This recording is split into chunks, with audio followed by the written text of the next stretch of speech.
Hey, it's your boy Z, aka Zytheus here, and welcome to another edition of Snap in 5, where I'll give you all the top news and information from Marvel Snap this week in 5 minutes or less. Let's jump to it. Let's talk about the big news that dropped last week. In case you missed it, Second Dinner announced on the January 14th patch there will be an update to card acquisition being rolled out. Griffin posted in the official Marvel Snap Discord this change. They lay out the main concerns, frustrations that have been echoed by the community, acknowledging the shortcomings with the current system. They also say that this is not the big fix that they're planning and just a band-aid to the current problem. From there, they go on to discuss the two major changes in the patch that will be implemented. And those changes are doubling the drop rate of Series 3 cards in collector reserves from 2 out of every 9 to 4 out of every 9. And the second change is increasing the token payout from Spotlight Cash duplicates from 1,000 to 2,000 tokens. At the end, they also remind us, as previously mentioned, we're planning for an even bigger series drop in the first quarter of 2025. This is huge. First off, I think it was in really good faith that Second Dinner came out with something to show the community that they're listening to our concerns and gave us an early Christmas gift. These two changes that they have said are band-aids, and there'll be a bigger change coming in addition to the massive series drop in Q1. So I'm really happy that this change makes it easier for new players to have the same timeline to acquire Series 3 cards as the people who started on global launch did, as that was a concern of attracting new players. The second change feels really good as well by doubling the amount of tokens we get for a duplicate. If you want to dive deeper into this announcement, I recommend Cam Best's video last week he released discussing it, as he does a great job relating this change to essentially the fix for the inflation of the Marvel Snap economy by having so many new Series 4 and Series 5 cards. In other news this week, on December 28th, we should be getting the return of High Voltage. If you're unfamiliar with this game mode, this is a really fun game mode that is only 3 turns, and on each turn, you and your opponent will get a random amount of energy increase on each turn. This is a great fun place to try out some new crazy decks that would never work in normal games of Marvel Snap with all that extra energy you get. There'll also be a free card you can get by just climbing the reward track, and it's Lasher. Lasher is a 2-cost, 2-power card with the ability Activate. Afflict an enemy card here with negative power equal to this card's power. This card's actually really good, and as there's a lot of ways to card buff nowadays with Galacta and Forge, and there's just so much hand buff going around. Also, since it's an Activate, you can decide to afflict the negative damage when you want to. I think this card will be great in Ajax decks or decks that just power up other cards, and then you can just take that 2+ power off that lane depending on how high you can get Lasher. Definitely a card you must get through High Voltage, and it's a very friendly game mode.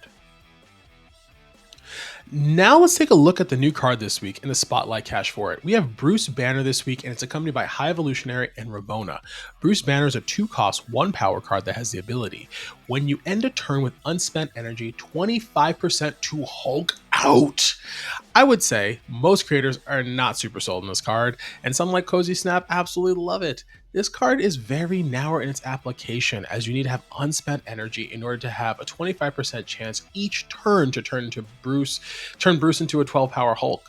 And we all know the location Danger Room, and we all feel that our cards get destroyed every time and our opponents don't. So we know how 25% works. This card actually pairs fantastic with the new card Luna Snow that came out the first week of the season if you happen to grab it. She provides you with extra energy, so it may make it easier to have unspent energy each turn. I am planning on definitely skipping this week, as I have both of the other cards in this cache, and I don't think Bruce Banner will be a great card, but just a fun RNG card in the right deck. This would have been a perfect Series 4 card, as it's very niche and doesn't have a wide usage outside of one particular deck. And as luck would have it, Second Dinner put it in the cache with it. Speaking of which, let's get a quick look at these two cards more in depth. This week's card in the Spotlight Cache are High Evolutionary and Ravonna Renslayer. I believe this is the strongest cache overall, especially for low collection level players or Series 3 players who don't have either of these cards.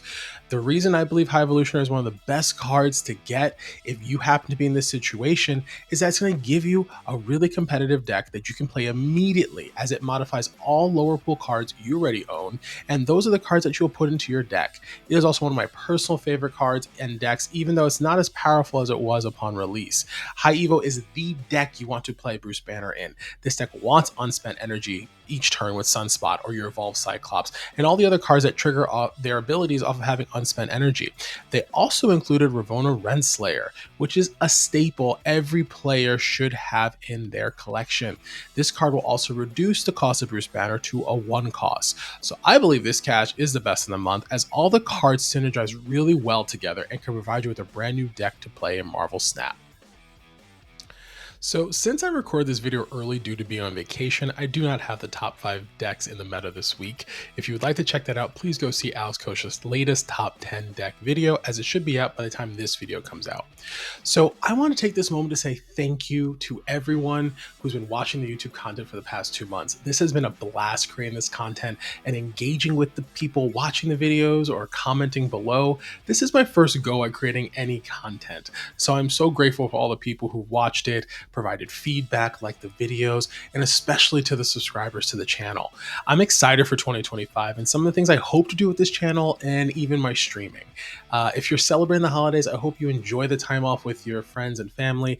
This time of the year can be a blast, but also a tough time for others. So please be kind to one another during this season. That's all I have for you this week. I hope you have a great week, happy holidays, great pulls, and lots of cubes in your future. Look forward to seeing you next week. See ya.